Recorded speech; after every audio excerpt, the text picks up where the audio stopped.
또 당연한 문화. 근데 우리 부모 세대들이 봤을 때는 그 이전 세대가 볼 때는 이해가 안 되죠.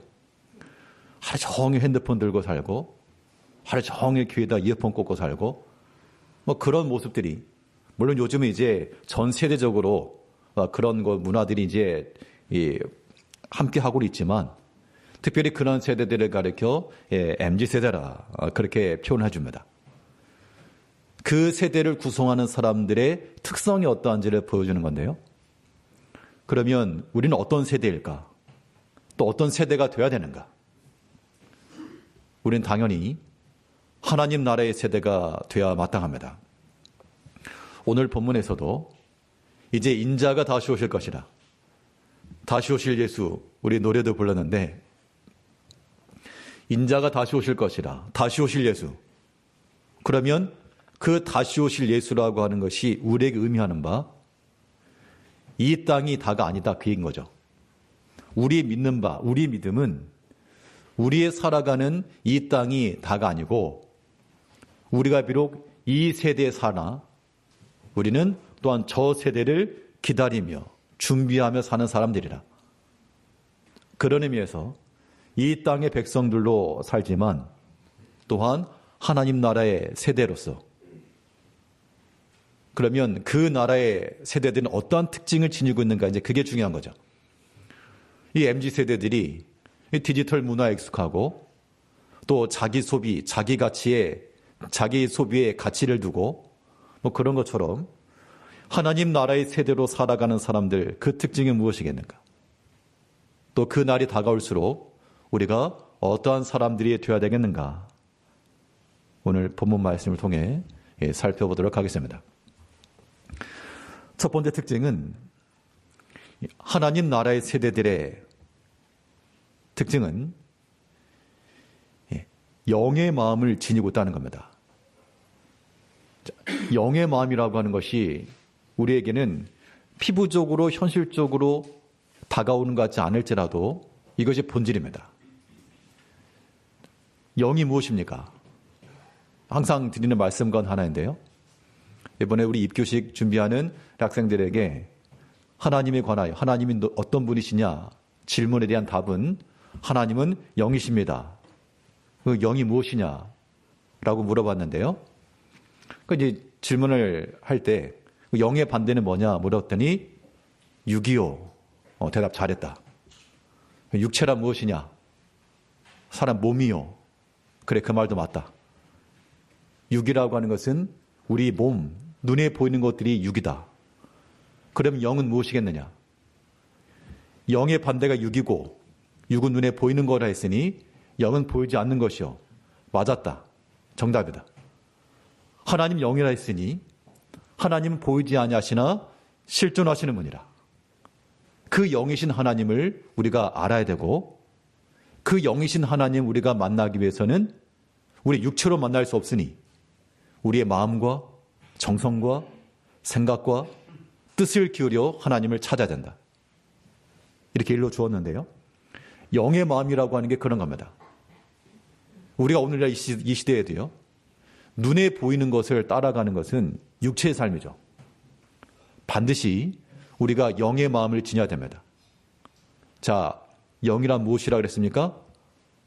보이지 아니하나 실제하는 것, 보이지 않는 것, 감추인 것, 장차의 것, 이것을 구하며 나가는 것이 영의 마음이요, 영의 자세입니다. 이런 영의 마음을 지니고 있는 사람들은 무엇에 항상 주목하셔야 되는가 하면, 그러니까 보이는 걸 따라가는 게 아닌 겁니다. 보이지 아니하나 우리 삶 가운데 역사하시는 그 주의 움직임과 그 주의 인도하심을 잘 따라가야 됩니다. 무엇을 보든지 무엇을 듣든지 우리는 그것 가운데서 주의 행하심과 그의 움직임에 대하여서 우리가 민감하게 따라야 되겠습니다. 오늘 보면 33절 말씀에서는 이와 같이 너희도 이 모든 일을 보거든 인자가 가까이 곧 문 앞에 이른 줄 알라. 자, 이 모든 일을 보거든, 이 모든 일이라고 하는 것은 우리 위에서부터 나온 29절부터 쭉 나오는 바 그날 이후 환란이 있을 것이며 해가 어두워지고 하늘에 징조가 보이고 이런 모든 것들을 보게 될 때 단순히 그런 일이 있었는가 보다 그것만 아니고 그 모든 일을 보거든 뭘 깨달으라는 겁니까? 인자가 곧 주께서 우리 가운데 가까이 오고 계심을 그것을 알아야 된다. 눈에 보이는 바 하늘의 징조들 여러 가지 일들 그것만 볼 것이 아니고 그 이면 속에 주의 약속하신 대로 주께서 더 가까이 우리에게 나아오심을 봐야 되고 그것을 보는 자들이 그건 영의 마음을 지니고 있는 겁니다. 그것을 보는 자들이야말로 이 땅 가운데서 이 세대로 살지 않고요. 하나님 나라의 세대원들로 살아갈 수가 있다는 겁니다. 그래서 중요한 거는 우리 인생을 살아가면서 우리가 어디로 가든지 어느 곳에 있든지 그 주의 뜻을 따르고 주의 인도함을 잘 받고 그 어린 양이 인도하는 대로 잘 따라가야 됩니다. 이 마지막 때라고 하는 것은 우리 주님 다시 오실 그 날을 말씀하는 거죠.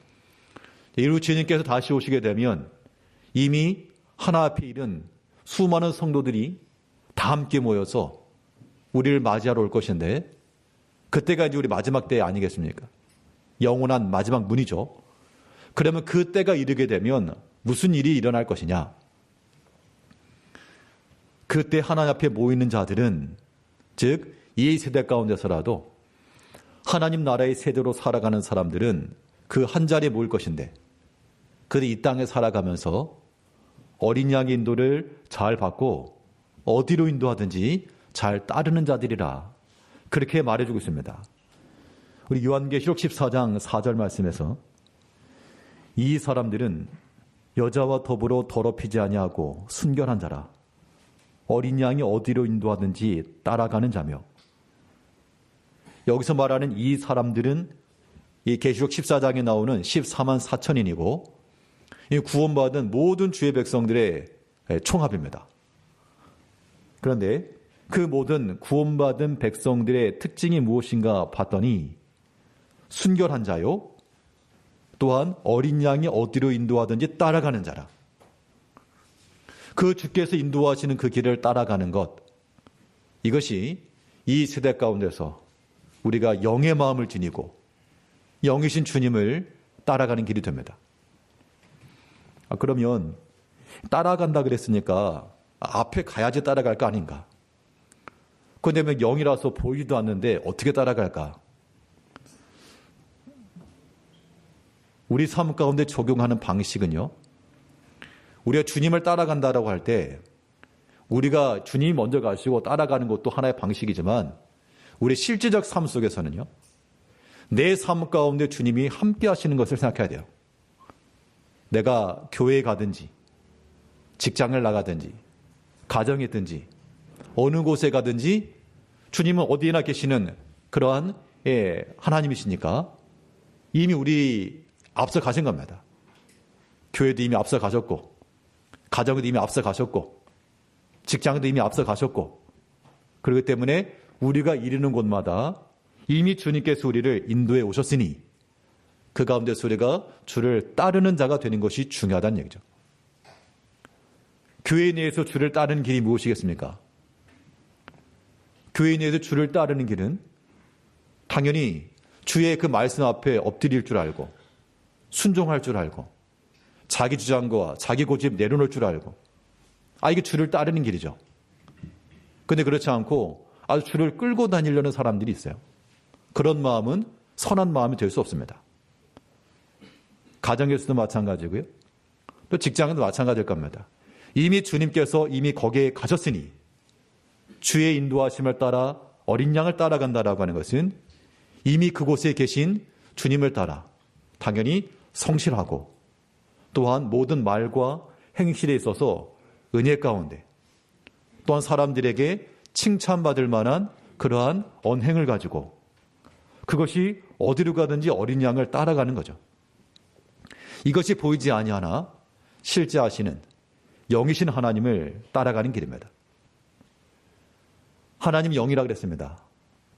육의 눈으로 볼 수 없으니 이제 우리가 영으로 우리의 마음과 믿음으로 하나님의 인도하심을 생각하시고 또 주께서 임하시는 곳마다 또 주의 발걸음이 가는 곳마다 또 주께서 우리로 손짓하는 곳마다 우리가 그 자리에 서야 한다는 겁니다.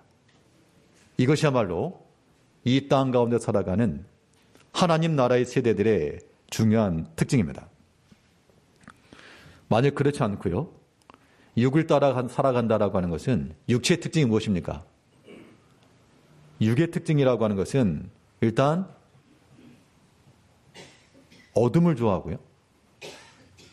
또한 게으른 걸 좋아하고 또 핑계 잘하고 이런 게 다 육체에 속한 것들입니다. 영의 일, 진리의 일이라고 하는 것은 빛 가운데 또한 성실함과 부지런함을 가지고 성경 어디를 봐도 너희는 부지런함으로 주를 섬겨라 그랬으니까 또 성실함으로 주를 섬기라 했으니까 이 또한 우리의 영적인 자세라 생각을 하시고 내 삶 가운데 이미 와 계신 어디에나 계신 그 어린 양의 인도하심을 따라 말이며 생각이며 행동까지라도 그 주를 따라 행할 줄 알아야 되겠습니다. 예수님께서 제자들과 함께 있을 때 생명의 말씀을 가르쳐 주었고요. 또 제자들 중에는 예수님의 뜻을 제대로 이해하지 못한 제자들도 있었습니다. 그때 예수님께서 참아주셨고 인내주셨고 그러면 제자들에게도 뭘 말씀하셨습니까? 너희도 형제에 대해서 어떻게 하라? 용서해 주어라. 인내해 주어라. 몇 번까지 용서해 줄까요? 했을 때 몇 번이라 그랬습니까? 70번씩 7번이라도. 계속 용서해 주고 계속 용납해 주는 겁니다. 그러니까 어떻게 보면 예수님은 이거 옳은 거니까 옳은 것을 가지고 옳다, 그르다, 잘못된 건 잘못됐다 라고 이렇게 탁탁 쳐내야 되는 거 아닌가. 물론 그런 것도 필요하겠지만 또한 우리가 믿음을 따라 산다는 것은 또 계속해서 인내해 주는 것도 용납해 주는 것도 필요합니다. 자, 이게 참 어렵긴 합니다. 그러니까 옳은 것에 대해서 옳다라고 말하는 건 당연한데 이게 이제 적용하는 점에 있어서 자, 지금 이 사람에게 있어서 감당할 수 있는가? 그런 것도 조금 문제가 되고요. 그래서 우리 성도님께서는 양면을 다 생각하셔야 됩니다. 한쪽만 생각하게 되면 이거 답이 안 나와요. 우리가 마땅히 바른 걸 따르되 또 한편으로 주님의 마음을 가지고 예수님께서 얼마나 답답하셨겠습니까? 그러나 끝까지 인내하시면서 예수님의 본을 끼치시고 믿음의 길 걸으신 것처럼 그게 주의 움직임이니까 우리도 모든 일에 하나 앞에 기도하며 또한 끝까지 사랑하며 용납하며 그러한 믿음을 가지고 우리가 주를 따라가야 됩니다. 이것이 이 마지막 때 이 말세를 만난 우리들에게 기묘한 그런 영적인 측면인 거죠. 영의 마음을 지녔다. 그러면 보이지 않는다라고 하는 건데 그럼 육체를 가지고 있는 우리가 보이지 않는 것을 따라 산다는 건 굉장히 어려운 일이거든요. 그래서 하나님께서는 우리를 위해서 가시적이고 보일 만한 것을 제시하셨습니다. 하나님 영이시기 때문에 보이지 않는 하나님이시나 자기 자신을 나타내셨죠. 하나님께서 자기를 나타내신 것을 우리가 계시라고 말하는데요. 하나님의 계시 가운데 가장 직접적인 것은 바로 예수 그리스도입니다. 성육신이죠. 예수님이 본디 하나님이시나 이 땅 가운데 사람의 이 몸을 입고 오셔서 우리에게 나타내 보여주셨습니다. 그리고 또 우리 가운데 나타내 보이신 하나님의 계시가 무엇입니까? 두 글자 성경이요. 성경 말씀이 우리 가운데 계시하신 영이신 하나님이 원래는 보이지 아니하나 보이지 아니하는 하나님 나라 보이지 않는 하나님의 성품 하나님의 자비하심과 그의 약속을 우리가 볼 수 있고 읽을 수 있게끔 말씀 안에 기록해 놓았다는 겁니다. 그러면 이제 영으로 산다는 건 무엇이겠습니까? 영으로 산다는 것은 뭐 뜬구름 잡는 그런 삶이 아니고요. 우리를 위해 기록해 놓으신 이 말씀을 온전히 붙잡고 사는 것이 영으로 사는 길인 거예요.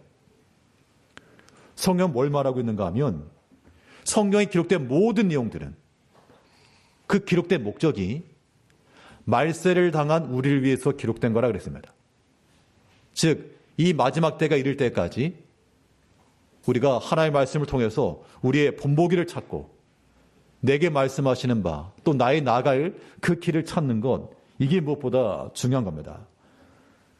고린도전서 10장 11절 말씀에서는 그들에게 일어난 이런 일은 본보기가 되고 또한 말세를 만난 우리를 깨우치기 위하여 기록되었느니라.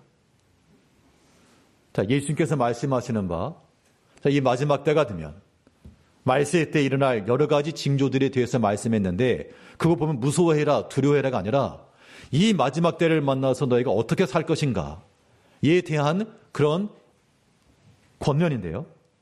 당연히 말세를 만난 우리를 깨우치게 하시려고 성경을 통하여서 우리에게 본보기를 기록해 주셨다.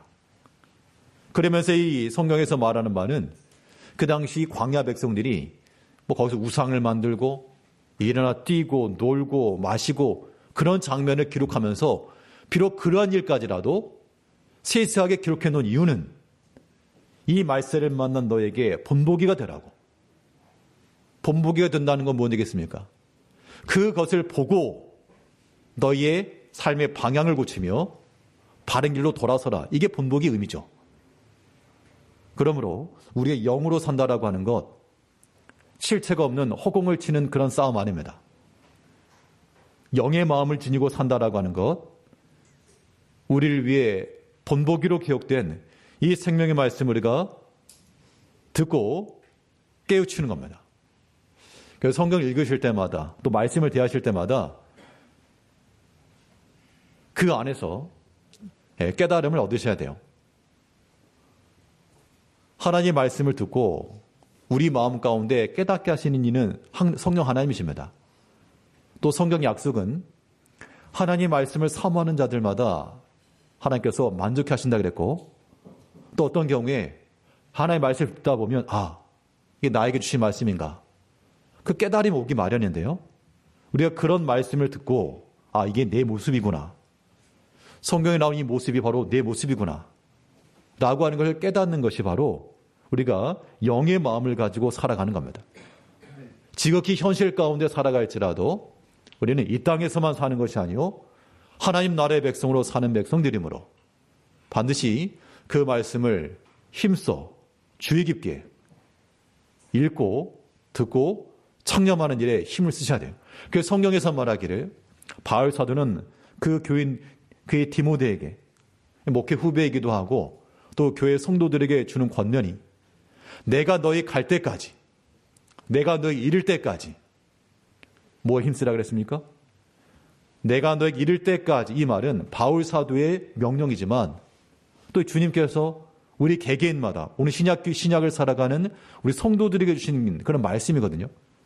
내가 너희 이를 때까지, 이 마지막 그 때를 당할 때까지 무엇에 힘쓰라 했는가? 우리 디모데전서 4장 13절을 보게 되면요. 디모데전서 4장 13절에서 내가 이를 때까지 읽는 것과 권하는 것과 가르치는 것에 전념하라. 이것은 하나님께서 우리에게 주신 말씀으로 받아야 되겠습니다. 이미 바울도 디모데도 이미 세상 떠났으니까 이제 이 말씀은, 우리에게 주어진 말씀은 내가 이를 때까지, 우리 주님께서 우리에게 하신 말씀으로 받아야 되겠어요? 내가 이를 때까지 무엇을 하라? 읽는 것. 뭘 읽겠습니까?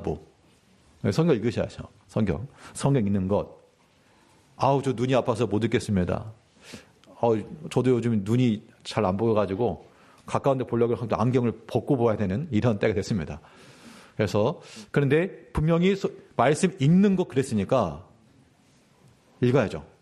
그러면 잘 안 보이면 어떻게 되냐? 잘 안 보이면 읽는 방법.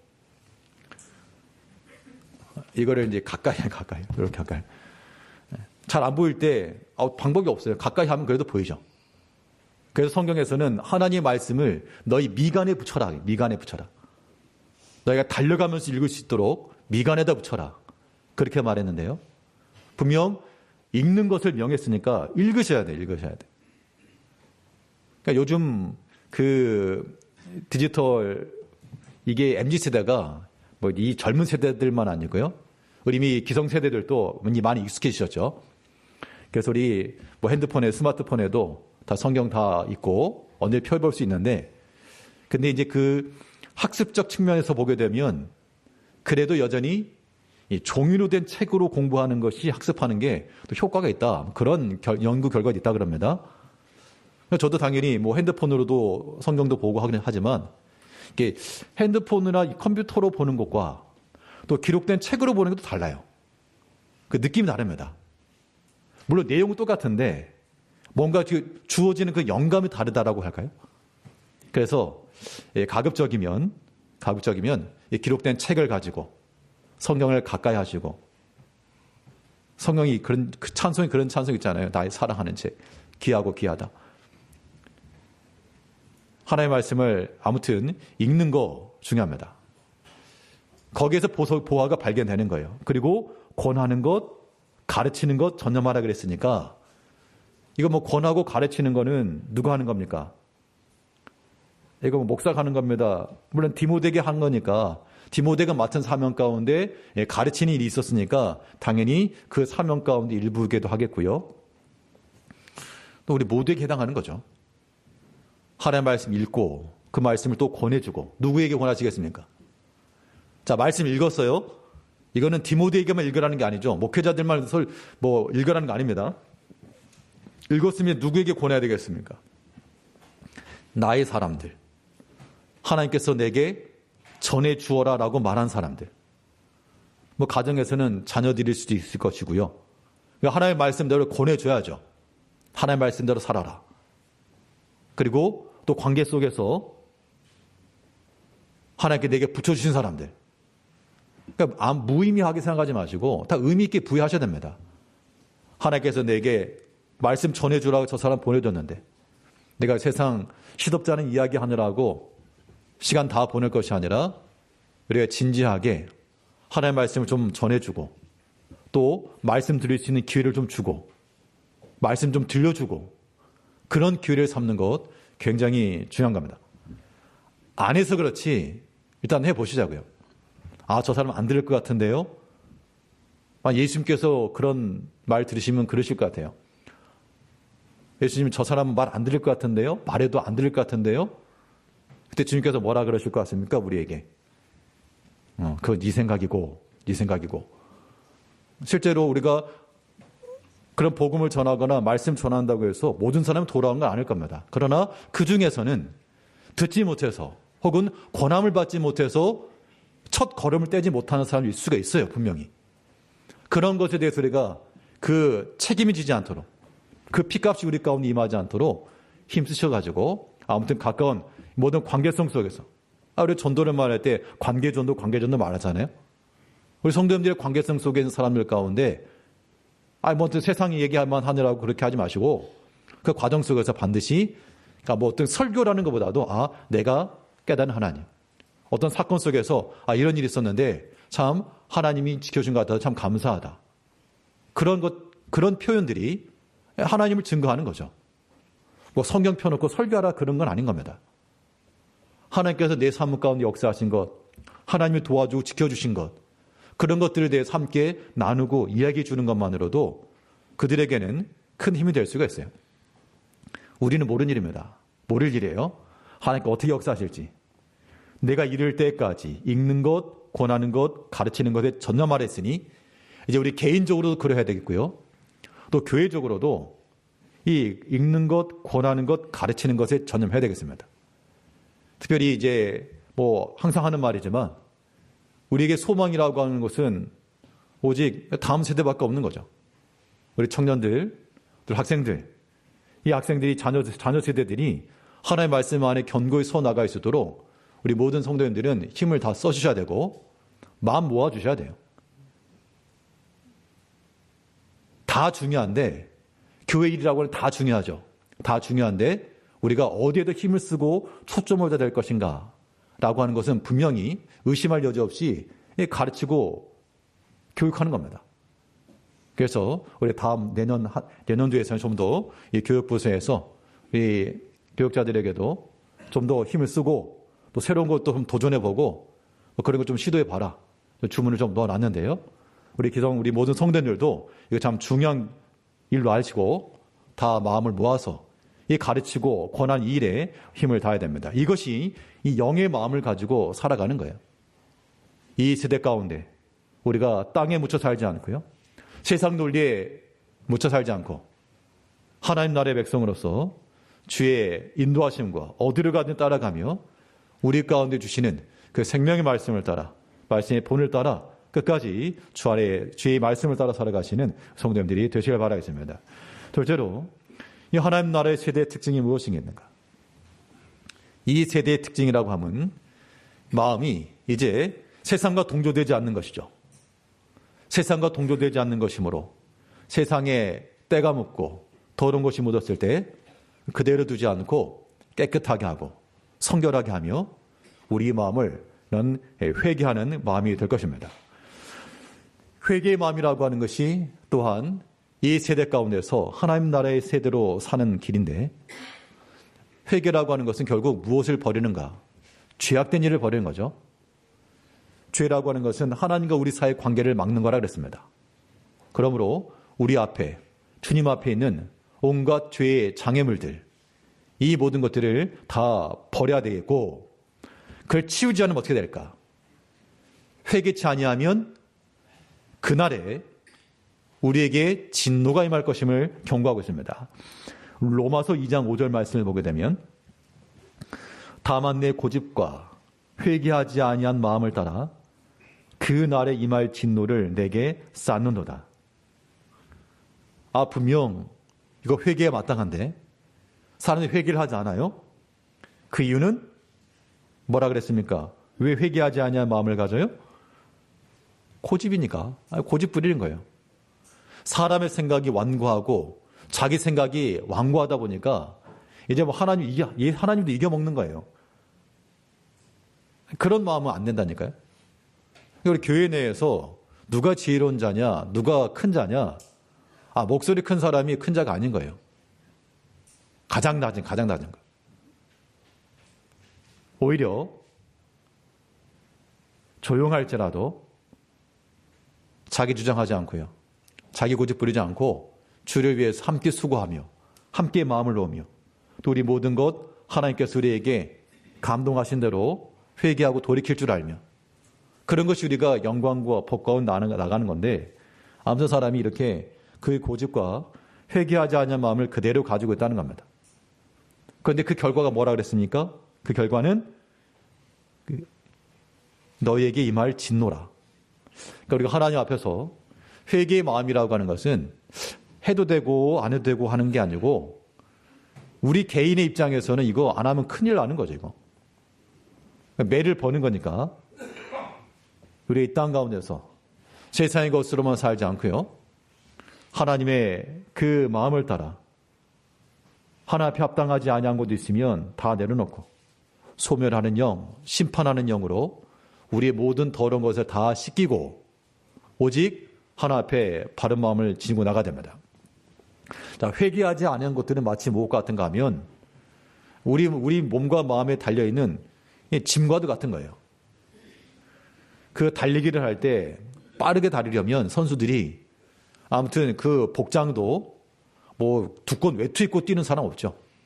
오히려 다 벗어 던지고 가장 간편하고 저항을 적게 받을 수 있는 상태로 뛰어갑니다.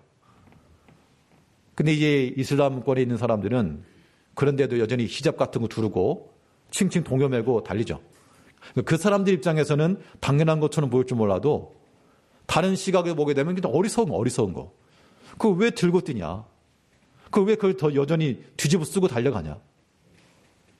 죄가 그와 같아서 우리가 죄에 익숙하고 그러면 죄를 덕지덕지 달고 다녀도 그냥 그적저적 살만하지만 그러나 이미 앞서간 믿음의 성도들, 믿음의 신앙인들, 어린 양과 함께서 14만 4천인들 그들이 시각에 볼 때는 왜 그러고 사냐? 왜 그 죄악된 여전히 들고 있느냐? 그게 너의 발에 짐이 될 것이고 미끄러운 돌이 될 것이고 그거 벗어버려라. 이 믿음의 경주를 잘 이루기 위해서 우리가 그런 죄들을 신속히 벗어버려야 한다는 겁니다. 이런 회개의 마음을 지니고 있어야 우리가 이 땅 가운데서 구별된 하나님의 백성으로 살아가는 거예요. 히브리서 12장 1절 말씀에서는 이러므로 우리에게 구름과 처단 증인들이 있으니 모든 무거운 것과 얽매기 쉬운 죄를 벗어버리고 인내로 수리 앞에 당한 경주를 경주하며. 그러니까 죄라고 하는 걸 벗어버려라. 이유는 그 죄는 무거운 것이다. 또 얽매기 쉬운 것이다. 그런 죄악된 것이 우리 가운데 있으면 앞으로 못 나갑니다. 죄라고 하는 것이 우리 삶 가운데 자리 잡고 있으면 힘써 나갈 수가 없어요. 왜냐하면 숨을 수밖에 없기 때문에 그렇습니다. 죄라고 하는 것은 그런 거예요. 그래서 우리 이 땅 가운데서 참으로 하나님 나라의 백성으로 살아가기 위해서 날마다 순간마다 우리 마음을 깨끗하게 하시고, 우리가 뭐 세수하는 것도 그래도 하루에 한 번 하죠. 회개라고 하는 것도 뭐 하루에 한 번쯤은 해야 되지 않을까. 특별히 우리가 아침 시간에 하나님을 묵상하면서 여전히 만들어지지 못한 우리 자신을 또 생각하고 말로서나 행실로서 하나 앞에 합당하고 하나님께 영광을 돌리라 그랬는데 내 고집과 회개하지 않은 마음 또 기억하고 하나 앞에 이렇게 고백해야 됩니다. 그래서 이 개혁교회는 이 고백하는 교회라 그래요. 고백하는 교회. 고백한다라고 하는 게 무슨 말이냐면 그냥 자기 언어로 표현한다 그 얘기입니다. 그런 의미에서요. 우리가 조용히 성경 보는 것만 아니고 이 말을 성경의 이 말씀을 우리 언어로 표현하는 것도 중요한 겁니다. 하나 앞에서요. 하나님 은혜에 감사합니다. 그런데 머리로 생각하는 것과 입으로 나타내는 것은 하늘과 땅 차이인 겁니다. 알거든요. 하나님께서 우리를 지켜주시는 거 알고 하나님이 우리를 사랑한다는 것도 알겠고 부인을 안 하니까. 근데 그런 상태보다도 이러한 일에 있어서 참 하나님의 은혜에 큽니다. 하나님 참 나를 사랑하십니다. 그런 고백이 우리로 하여금 믿음 가운데 거하게 하는 겁니다. 그것이 또한 회개의 마음이라도 말할 수 있는 거예요. 죄를 회개하는 것만 회개하는 겁니다. 거기에다 우리는 하나님의 은혜를 기억하고 하나님의 은혜를 채워넣어야 돼요. 하나님께서 우리를 구원하신 것은 죄를 깨끗이 하고 거기에 중간 상태, 이 중립의 상태로 만드신 것이 아닙니다. 깨끗하게 한 후 거기에 이제 채우신 거예요. 채우시는 거. 그리스도의 의로 채우신다 했고 또 생명 말씀으로 채워야지만 회개의 완성이 이루어지는 겁니다. 이제 우리의 모든 삶 속에서 우리의 모든 행실들을 살피며 하나 앞에 우리의 모든 부족한 것을 고백하고, 그런 죄의 고백이라고 하는 것은 사람 앞에서 하기는 어렵죠. 사람 들으라고 하기는 어려우니까 하나 앞에서 죄의 고백하시고, 은혜의 고백은 많은 사람 앞에서 자랑하라는 게 아니라 하나님의 은혜라, 하나 앞에 감사의 표현을 할 줄 아는 것, 이 또한 이 땅 가운데서 하나님 나라의 백성으로 사는 겁니다. 근데 회개라고 하는 것이 죄를 버리고 녹여나가는 거라면 그 방법이 어떻게 될까? 그 이솝우화에 보게 되면 지나가는 나그네 겉옷을 벗기는 그런 내기가 나오죠. 하나는 바람이 세게 불어가지고 날려버리겠다. 근데 안 됐죠. 그때 햇빛이 뜨겁게 쬐니까 아이고 뜨거워라 하고 벗어내신 것처럼 우리 마음속에 죄악된 것을 회개하는 것도요. 자연스럽게 이게 죄가 녹아져야 되거든요. 얼음을 녹이려고 녹아라 안 해도 그냥 꺼내놓고 뜨거우면 녹아지는 것처럼 이 회개의 마음이 실현되기 위해서는 어떻게 되느냐. 죄를 녹여버릴 수 있는, 죄를 부서뜨릴 수 있는 것, 이건 생명의 말씀밖에 없는 거죠. 하나님의 말씀 가운데 그래서 우리가 모이기를 힘써야 되는 겁니다. 모이기를 힘쓰셔야 돼요. 하나님의 말씀 앞에 나와야 됩니다. 빛 가운데 나와야 어둠이 사라지는 거죠. 그래서 성경에서는 너희가 어찌하든지 하나님 모이기를 힘써라. 이 마지막 때가 되게 되면 오늘 본문에도 보게 되면 이 끝에서 저 끝까지 사방에서 그들을 모을 것이라. 마지막 때가 되게 되면 이제 성경에서 말하는 바대로 이 말세가 되게 되면 사람들이 이제 모이지 말자, 패하자, 그럴지라도 그런 습관 따라가지 말고 그날이 더욱 가까울수록 너희는 더욱 그리하라. 모이기를 더욱 힘쓰라, 그런 얘기죠. 이제 우리 모든 제일교회 성도님께서 아무리 바쁘고 분주한 일상을 사시더라도 하나님 말씀 앞에 모이는 거 힘쓰셔야 되고요. 그날이 다가올수록 더욱 힘쓰라 그랬으니까 모이기를 힘써서 하나님 말씀 앞에 우리 자신을 내어놓고 그 말씀으로 교훈받으며 책망받으며, 그래서 이 땅 가운데 살아갈지라도 하나님 나라의 백성으로 그 나라의 세대로 살아가는 우리가 되어야 될 줄 압니다. 영의 마음으로 또 회개의 마음으로 하나님 앞에서 그 마지막 때까지 그 날을 고대하며 우리 주님 다시 오신다는 것이 하나의 지식으로서가 아니라 참으로 우리 소망하는 바요, 기대하는 바가 되도록 그날의 영광을 생각하면서 살아가시는 성도님들이 다 되시기를 바라겠습니다. 기도하겠습니다. 우리를 변함없이 사랑하신 아버지 하나님, 이 땅 가운데